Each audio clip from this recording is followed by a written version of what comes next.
সীমান্তে চূড়ান্ত সতর্কতা এবং সেখানে পরিস্থিতি খতিয়ে দেখতেই রাজ্যপাল সিভি আনন্দ বোস তিনি পৌঁছে গিয়েছেন।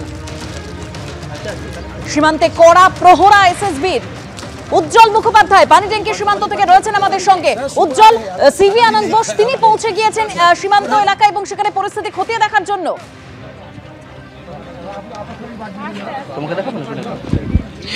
একেবারেই তাই। দেখো, তিনি মিনিট 10 থেকে 15 মিনিট রাজ্যপাল এখানে আসেন এবং গোটা পরিস্থিতি তিনি খতিয়ে দেখেন। এই মুহূর্তে পানি ট্যাঙ্কের ঠিক মাঝখানে সেখানে তিনি দাঁড়িয়ে রয়েছেন। এখানকার যারা এসএসবির যারা আধিকারিকরা রয়েছেন তাদের সঙ্গেও রাজ্যপাল দীর্ঘক্ষণ কথা বলেন। গোটা সিচুয়েশনটা তিনি বোঝার চেষ্টা করেন, কেন এই ঘটনা বা কিভাবে এই গোটা বিষয়গুলোকে নিয়ন্ত্রণ করছে এসএসবি। গোটা বিষয়টাই কিন্তু রাজ্যপাল নিজের মতন করে বুঝে নেন, ব্যক্তিগতভাবে তিনি কথা বলেন এবং এই মুহূর্তে তিনি সাংবাদিক সম্মেলন করে জানিয়েছেন যে এখন যা সিচুয়েশন, গোটা সিচুয়েশনটাই কন্ট্রোলে রয়েছে। এখানকার বিষয় নিয়ে উদ্বেগের কোনো জায়গা নেই এবং যারা এসএসবি যারা ডিউটি করছেন তারা তাদের 100% কর্তব্য পালন করছেন। ফলে এখানকার এই সমস্ত বিষয় নিয়ে তার উদ্বিগ্ন হওয়ার কোনো বিষয় নেই এবং একই সঙ্গে তিনি জানিয়েছেন যে এই পারের সিচুয়েশন যেটা সেটা কিন্তু একদম কাম অ্যান্ড কোয়াইট আছে, অর্থাৎ এখানকার কোনো রকম উত্তেজনা নেই। ভারতের দিকের যে জায়গাগুলো পানি ট্যাঙ্ক থেকে শুরু করে এই বিস্তীর্ণ অঞ্চল, সেখানে কোনো উত্তেজনা নেই। রাজ্যপালের কাছে জানতে চাওয়া হয়েছিল যে তিনি এই গোটা রিপোর্টটা তিনি কেন্দ্রীয় সরকারকে পাঠাবেন কিনা।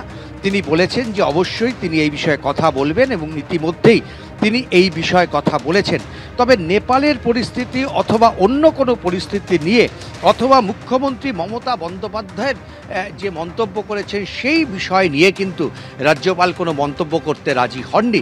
তিনি শুধু জানিয়েছেন যে গোটা বিষয়টা তিনি খতিয়ে দেখলেন, এসএসবির আধিকারিকদের সঙ্গে তিনি কথা বললেন এবং অবশ্যই এখান থেকে যে তথ্য তার সামনে উঠে আসলো সেই বিষয়টি তিনি কেন্দ্রীয় সরকারকে জানাবেন। এটাই হচ্ছে প্রোটোকল, এটাই হচ্ছে নিয়ম।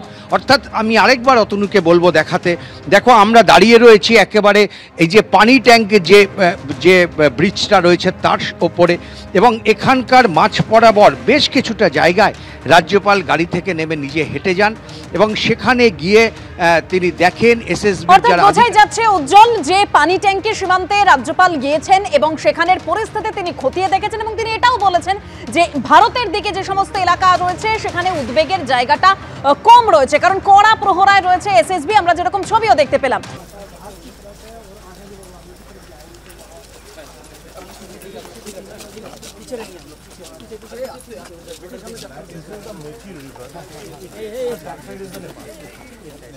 There is a